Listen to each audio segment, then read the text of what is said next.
You're listening to She's the Business podcast. If you feel like you're spending far too much of your time on the unpaid admin activities in your business that's taking you away from actually being able to serve more clients and earn more revenue and profit, then it's likely you've got some opportunities to introduce some systems, some automations that can help you put your business on autopilot so you can maximize the time you're spending in it and claim back some of that time for you, for your life, for all the other things that you would like to be doing. So stay tuned. This episode has been created just for you and it's coming right up. Hi, I'm your host, Jessica Osborne, and over the last 25 years in marketing and business, I've helped many brands to launch, scale, and grow, with some of them becoming multi-billion-dollar companies. I'm here to inspire you to get out of your own way and create a profitable, fulfilling business while living the lifestyle you really desire, without all the hustle. So I bring you She's the Business podcast, a unique blend of strategies, tactics, mindset, health, and spirituality, literally everything you need to be the successful leader of your dream business. Made by women, for women, this is your weekly dose of motivation and inspiration. Today, I've invited Brittni Schroeder, who's a business coach and marketing strategist, onto the podcast to talk to you all about how you can help put your business on autopilot. She helps entrepreneurs automate, build sales funnels, and scale businesses. She's an absolute expert in the systems that you can build into your business to help you create more free time. Brittni worked as a high school senior photographer for over 10 years and then ran a photography magazine right up until 2017, when she decided that she would shift into the world of coaching. She has worked in the nonprofit sector as well for over 15 years and has founded her own nonprofit called the Compassion Club. Brittni has got such a great wealth of experience in different areas that she brings to us today in this episode to share some really simple but so effective strategies for automated systems that really do give you your time back in your business. So without further ado, let me play this interview for you. Hello, I'm here with Brittni Schroeder. Brittni, welcome to She's the Business podcast. You are most welcome. I'm really keen to chat today about running a business on autopilot, systems, automation, the things that really give us our life back and make business feel so much easier. So great discussion. But before we get into it, can you tell us a bit about your business? Who do you serve? What is it that you do? And how did you get started in this? Sure. Yeah. I started as a photographer, actually. So I was a photographer for 10 years. Mm-hmm. And then I did high school senior photography. And then I owned a photography magazine. Okay. I also have been really involved in nonprofit work for about 15 years. And so I was running a nonprofit and really involved in a bunch of different things. About 6 years ago, we moved to, we were in Texas at the time and we moved, and I was ready to transition. And at the time I was helping a lot of people with their business. And I thought, this is a good time to transition and help and, do business coaching. And so I do business and marketing, and kind of what I specialize in is building systems, automations, and building sales funnels that just helping your business run on autopilot and then scale. So a lot of times you can't have, if you don't have a good foundation, it's really hard to scale and grow. And so that's where we start, and then we grow, and then that's that's what I do and how I help people. Yeah, incredible. I'm curious because I was thinking, a photography business, was this back in the day where it was done mostly offline, or was that a lot of online? Yeah. It's interesting because it was offline. It was location based, and so I was. I did high school seniors. I was in El Paso, Texas. Mm-hmm. And, I did have some great systems and business models. And it's interesting because I often say, because I've worked with a lot of creatives, And usually creatives kind of struggle with business, but for me, it was the opposite. I was really, the business part came really naturally to me, and I had to work a little bit more on the creative part. Yeah, So, right. I built a 6-figure business in photography, and, I wasn't working very much, but I just built a really strong brand and had just a great business model, and, Yeah. had a lot of success with it. So, yeah.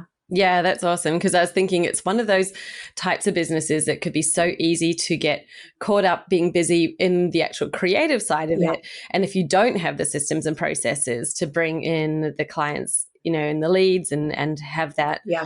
flow happening, it could be something that feels like it's more of an uphill battle than not. So, Yeah. that's. Well, and I think too, like looking back at like my Mhm. journey of, photography, as a photographer, I wanted to learn from amazing photographers. And so Mm. I was going to their workshops and listening to them speak, but behind closed doors, they were creating beautiful stuff, but their businesses were not running very well. And so, it was interesting when I pivoted and into business and marketing, and I started learning from people outside of that industry, how Mm. little the industry like really taught about the business portion of it. So, Mm. it's just something you don't know that you don't know, but some of it came a lot really naturally to me, and that's why I had success. But most people, when starting a business, they really don't know how to set up a business and the foundational pieces that are so important. Yeah, it's so easy to get distracted by everything that you kind of see in the Yeah.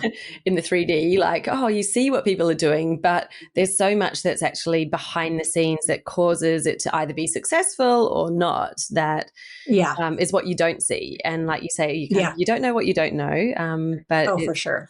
it's great to bring that in. I'm curious about your not for profit because what is the not for profit in, and how does that fit into you, Brittni, and your sort of reason for being and what you do in business? Yeah. Yeah. Yeah. Well, I mean, I've always been involved in nonprofits, and I've worked in a bunch of nonprofits. Mm-hmm. Just kind of always like dabbled in, like, I love to serve, and that just is something that I've made like a priority in my life. Mm-hmm. And probably, I dabbled in a bunch. Probably the most like made the biggest impact on me was I was working with a nonprofit called Haitian Roots, and we were educating kids in Haiti, and we were starting schools in Haiti. And it's interesting because it was my camera that took me there, because somebody had reached out and said, "Hey, come and photograph this." And I'm like, "Yeah." And they started photographing the kids to help them get sponsors. So that was kind of my like, I had volunteered with nonprofits, but that was like my first, I was on the board of directors, and I was like in there learning about nonprofits. And then in 2017, my son passed away. My Oh, 14, almost 15-year-old son passed away. And I started a nonprofit called the Compassion Club. And so we put these clubs into schools all over, mostly all over the US. And that has, it was healing, and, and we raise money and nonprofit we do a few things, but since 2017, we've given about $75,000 in scholarships since 2017 through the nonprofit, and we have clubs throughout the US. So that's kind of like my nonprofit. wow. So yeah, Wow. That's amazing. yeah, Yeah, yeah, I was just so curious. I'm like, I need to know more about this and how it fits in, yeah, and like, what an yeah. incredible thing to do. That's Yeah. amazing. What is it? What are the scholarships for? Like, how do you support the kids? So we do the clubs. We have a curriculum, and we put these clubs in schools, and it's Mhm. really teaching like the values like service and kindness and charity and forgiveness. And then there's like activities that go with it. And Mhm. so we sell the curriculum, and then we do my son was a wrestler, so we do a big memorial wrestling tournament for him, and raise money.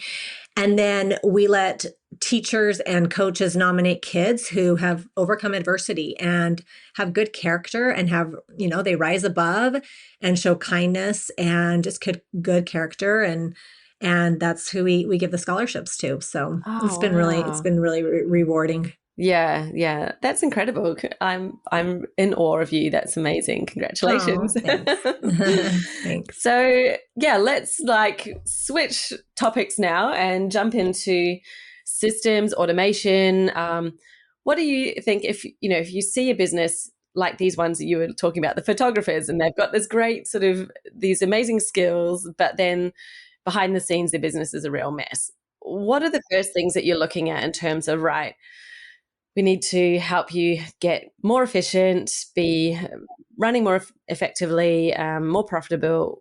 Where do you focus first? Because it could just feel like it's a huge mountain to climb with so many different areas that you could apply that. Oh, yeah. There's so many moving parts in running a business. But well, the first thing that I really focus on, because I often say there's two reasons that small businesses fail. Either the first one is either they don't grow, or they don't grow fast enough, or they grow too fast and they lose the integrity of their business. And, and so one of the very first automations or funnels, I guess, too, we set up is the post-purchase funnel. So that is, you interact with a client and, and they want to work with you. You send them one email, and it can be, like, here's the welcome packet or whatever it may be. Then they click on a button and everything's automated besides sending that first email. And then an invoice is sent, then they pay. And then that triggers a series of automations where you're onboarding them, because, a lot of times it's how we make people feel. That's part of the client experience. Do you feel seen and heard? And so then, we send them emails, and a lot of times the email can be like, here's an intake form. It depends on what it is. Like if we go with the photographer, it's educating them on what to wear, what kind of location, how to prepare, all of those different things. If it's a business coach that I'm doing now, the first thing I send is, hey, here's an intake form. I want to know your goals and your priorities. Like, give me your goals, give me your priorities, give me your information. And then, that triggers another email that says, this is how the process works. This is how you get a hold of me. These are my hours. And, I might also say, hey, here's access to some resources that you have to work with me. So it's really just that onboarding and offboarding where its communication is key. And so those are things that we spend too much time doing. And one of my favorite things that I often say is minutes add up to hours. So, if you're thinking, I'm fine. I don't need to do this in my business. But it's those minutes that add up to hours. You can send, I'm just sending this quick email. It only takes me a minute. Well, that adds up over a year. How much time have you wasted sending these emails? A, B, sometimes life happens and things fall in the cracks. But if you have these automations set up, your business works for you when you can't or when you're not. And so it's really important to have really good systems where you're communicating and people know what's going on. They're more likely to refer you. They're more likely to come back to you and, work with you again when it is a good experience. So that's one of the first automations that I like to set up. The other one is chasing money down. You can send a link to somebody to pay, maybe they're doing a payment plan or something.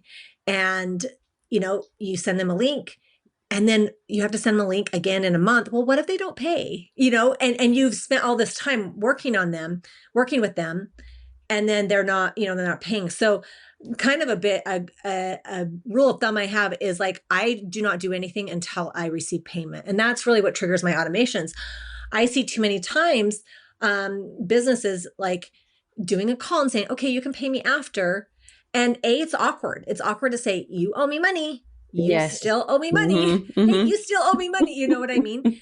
And so that's another automation is, billing and invoicing. Those are things that they suck our energy, and sometimes they can suck our mental energy too. If we're so those are some of the automations I set up right away for sure. Yeah, I so agree. I think when I was starting this business, I was like, I do not want to ever be chasing finances. And, it's such a drain on your time, your energy, and it's not fun, right? I don't know. Yeah, definitely for me, I did not want to be doing that. And so, I so agree with set it up so that it's a process that's already automated. And, for me, I was like, well, it's upfront payment.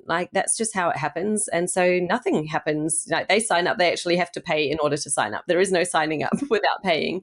And for me, that's just reduced or removed so much time because you don't have to be, chasing or following up on anything. It literally is all automated, and that is the only option. So I agree. I think there's so much wasted time in business doing that. And 100%. Love it. Love the onboarding automations. I think we all have welcome processes, and I just often see so much opportunity to improve even the sale, right? Because how often is someone asking for so many things before somebody's actually signed up that they might just lose the will to live? It's what I say. It's like they're losing the will to live. They're not going to sign up because they're jumping through so many hoops before they even get to that point, and then they've got distracted. It's like, do you really need all that information first? Or how about you just look at the process to get it the right way around? I'm curious about, the offboarding, because I think that that's an area that a lot of people do neglect more, because, it's all like focus on bringing on the client, getting them set up. But I think the offboarding would be one where I'd say more people probably don't have an offboarding process. So, yeah, do you want to talk a little bit about your offboarding, how you would approach that? What sort of things are the top tips to include? Hey, do you know the main difference between the top coaches, thought leaders, and experts and everyone else? Well, maybe we could ask the question, like, how did they become the sought after expert in their area? Well, let me tell you, it's not big advertising budgets. It's not some secret funnel or social media hack that they're doing that no one else knows about. And it's not a big audience or doing PR. Yes, they may do those things. They might have a big budget now and a big audience and have PR, but that's not the reason why they became the sought after expert. What they did that no one else has done to that same level is that they got laser focused on their area of specialization. They got radically clear about it. They became bold. They claimed their space and they stood in it. They talked about it. They didn't try to go broad. They didn't try to serve all of the people. And even though you may look at them now and think, but they do now, they didn't when they started, when they began, when they first got to their first 100K, 200K, even probably 1 million, they were laser focused in one area. So if you're tired of being just another voice in the crowd, another person who's struggling to be seen and heard because, let's face it, it's crowded out there, then the best thing that you can do for your business is to zone in on your area of expertise. What makes you unique, special? What is the difference that you bring that can make you stand apart from others? And it's not in your service offering, by the way. That's where a lot of people try to do it. They try to just offer something different. That's not it, because it turns into a pricing decision in that case. I'm talking about your positioning in the market. If you're not positioned as the go-to expert, then you'll never be seen as the go-to expert. You'll never become the sought-after expert who has a wait list full of people lining up to work with you. So how do you do it? What is that? Well, I've developed a framework that has helped so many coaches, consultants, and service providers who've come into my world to create their own category, to literally create a space in their niche where they stand out, where they shine. And I've now made it available to you as a standalone program. It's literally just 7 days. I call it the Niche Buster because this is where you come in and by the end of just 7 days, you have your breakthrough niche, meaning this is the niche that is the perfect fit for you, perfect fit for where you want to be with your business in the market and for your own ideal clients. There is no carbon copy of anyone else going on. This is literally the one that has been custom made, tailored for you and your business. Right now, I'm offering you a crazy 75% off that program, but it's not for long. It's only literally going to close really soon. So jump over to the link in the show notes here. Scroll down, click on the link for the Niche Buster program. Go through, claim that 75%, and then you can enroll. You will have access to this. This is a lifetime access program, but I encourage you not to wait a lifetime before you do it. It's only 7 days. It is so short. One little piece each day. You can fit it in and around your busy schedule. It's been designed that way so that you can get it in, get it done, and within 1 week from now, if you do this right now, in a week's time, you're going to be in a totally different zone for your business. How exciting is that? Let's get into it, get started, and I can't wait to hear how you get on. And now let's get back to the episode. Yeah. I think, a few things is, you're missing an upsell. You're missing an opportunity to sell. And if you have a product suite or you're selling one product, is there an opportunity to sell another one as you're offboarding them? So for example, I'll give you a couple with my businesses.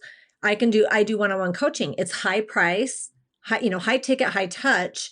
People aren't going to, be investing that much all the time. So as I'm offboarding, I'm like, hey, I'll ask them if they want to sign up for another 3-month package, or I'll say, hey, here's the other option. I have a business membership. It's $50 a month. Yeah. You can come in and there's, twice a month I get in there. I can answer your questions. I can give you feedback. You have a ton of resources.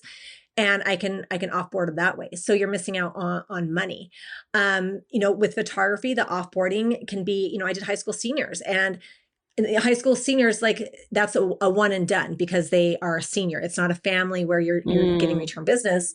But one of my upsells that I would do is like, hey, I know your child's going away to college. This is a great time to get some family pictures. And even though like I didn't specialize in family pictures, I could still do them. And, it was kind of like an upsell. Or I can say, hey, you can order graduation announcements. There's a bunch of different things where you think about, is there an opportunity to upsell them? Yeah. That's one thing. The other thing is showing gratitude, just that, hey, I've loved working with you, appreciation. Again, I don't think there's too much of that. And then another one is asking for a testimonial or like a Google review that helps your business. It helps your SEO. And so those are things that we don't think about testimonials until we need them. Yeah. Right? So it's one of those things where if we automate it and it's in a workflow, it's done for you. You don't have to, you're not chasing those things down. Yeah. Yeah. And it becomes so much easier. And what a great, it's all about the experience, like you said before, even when someone is finishing with you, like, let's actually turn that into a really great experience, so that they are still feeling like they are seen, they're appreciated, even if they choose not to do either of your options.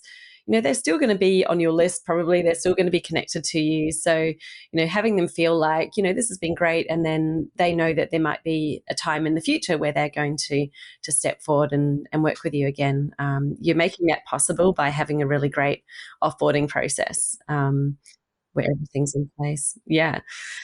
So great. So those are the things that you're like, okay, here's some simple things to make a good experience and reduce your time in the business. What other things do you think are no-brainers to put on autopilot as opposed to having more of a manual process? Yeah. Well, I think, there's different things like, like podcasting or, things what are the things that we're doing in our business over and over and over again? And can we automate them? I have a really good system with my podcasting where all I do is send them a link. It triggers an email that says that, hey, this is how you prepare, blah, blah, blah. Fill out this intake form so I can get your bio, your headshot, and then they get another email reminder. Hey, if you haven't filled that out yet, do that. If not, like, that's okay. And here's how to prepare for the podcast, and then it sends the reminder. So I think having, I use a scheduling app, I use Acuity, and it's got some great email, like you can build your own templates. So it's different for each, appointment. And so I have different emails that go out with different kinds of appointments that I do. And you can even schedule like a follow-up. So I can say, hey, if it's a coaching session, I can have an automated follow-up that says, don't forget to schedule your next call. So there's different things that you can do there. The reminders, I think that's like super helpful. I have an automation set up. I use Airtable as like my database that I use. And I put, and it's kind of like, and I don't know if you're familiar with it, but it's like kind of like Excel sheets kind of, but I will go in there and I will record my podcast. I put the link in there. I go in and I change the status on that. And I've set up an automation where it sends an email automation to my assistant that says, hey, this podcast is ready. Podcast, whatever number, it, fills in the blanks, is ready for you to schedule. And I do that with my blogs. I do it with my podcast. So we have these automations that are set up so that it's like a communication thing. So I'm not spending time sending an email. It just automatically, it's just like one click and it sends it to them. So there's so many automations. People just don't know what is available. Yeah. And so having some of those automations just free up so much of your time, so you can you're not burnt out, and so that you can focus on the things that you are good at. And that's usually, if it's a service or a product, it's either creating or, doing a service for somebody. So those are just some of there are so many that you can do, so many little automations that people just don't realize are available. Yeah. But yeah, those are a few more. Yeah, I totally agree. And I think it's, obviously having a podcast myself, I think one of the things that's made it so easy is actually having it systemized. So, yes, I have a podcast manager who does editing, and there is an amount of things that you actually have to do as a human. Like you've got to turn up and you've got to record and they do the edit and things like that. But it's like, when you look at the whole process, there's many places where you can put an automation in place, but it's almost like it's fitting into a whole system where for us, the thing that takes a lot of time away is I don't need to brief him on, okay, there's an episode and now go and do this. It's because every week it's the same thing. Like there's a deadline. This has to be done by this date, and everyone knows where everything is. I've recorded it. He'll go into the system and download it and do his part. And it's like, because we've mapped it out as these are the assets that need to be created each week, where they live. And then, if there's a guest, he'll send out the email with the guest things on, but it's the same. And so that means that, thank goodness I don't have to micromanage, which would absolutely just kill me. I'm not that person. I'm not a micromanager. I just want to say, this is your responsibility. You do it. And, I'll do my bit. You do your bit. And that really works. And it's like, thinking about that, well, where else could you do it in your business as well? Like what other things could you turn into a system so that you're not sort of like, oh, some weeks, you're doing that and then you've got really busy with work or personal life takes over and then everything kind of falls to the wayside because you're kind of more doing it on when you want to or when you feel, what's the word, called to, your social media content. You might have days where you're like, yeah, I've got all these things I want to say, and then other days where you don't. But, do you help your clients put in place any sort of systems or processes around that so that they aren't reliant on just themselves to be in the mood or in the flow? Well, yeah, we create, another thing that I do is, this is less of an automation, but more of a system, is standard operating procedures, SOPs, where they know every day the tasks that they need to be doing every day. And I think that just helps with we get overwhelmed with all these things we need to do. But when we have a plan and it's like, okay, this is what I do Monday, this is what I do Tuesday, Wednesday, Thursday, then it really helps. A lot of people get overwhelmed in their business and they think, I need to hire somebody, I need to hire an assistant. Then they hire an assistant, but they're spending all their time managing their assistant. And so, but when we have really good systems and SOPs, then it really is, I communicate very little with my assistant because I have these standard operating procedures. I have to go in and tweak them every once in a while, but we have such good systems that she knows what she needs to do. And it's, I don't have to manage her. So yeah.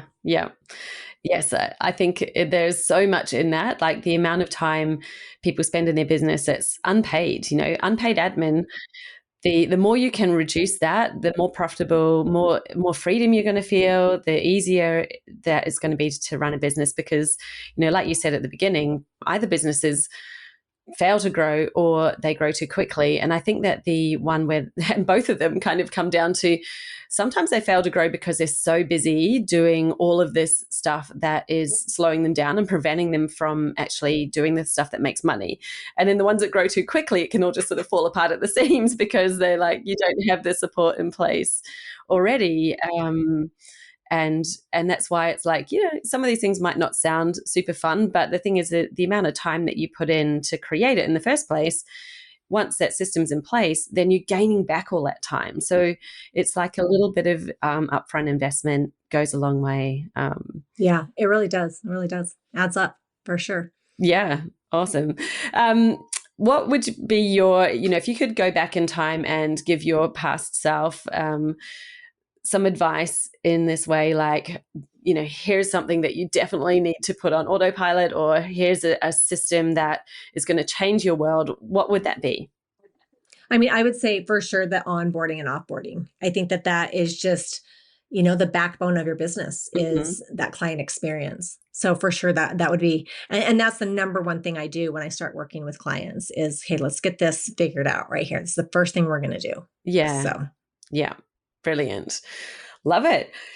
So tell us a little bit about your membership. You mentioned to us before that you often offer that to clients after they've finished working with you. And I know that we chatted briefly before we started recording.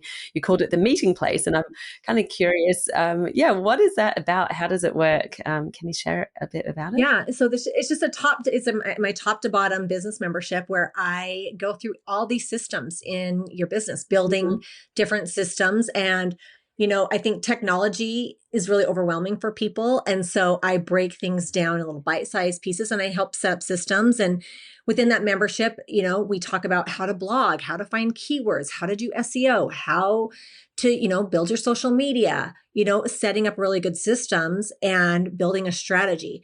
There's different things in there, like how to host a retreat, how to host an online summit, just here's the step-by-step. Here's all the tools I've used. Here's my templates. Here's my, my swipe files. Here's all the things from A to Z on how to do these things. Cause I think a lot of times, people are like, you need to have a lead magnet or you need to build a funnel, but it's like, okay. But then people are like, okay, how do I do that? How do I do that?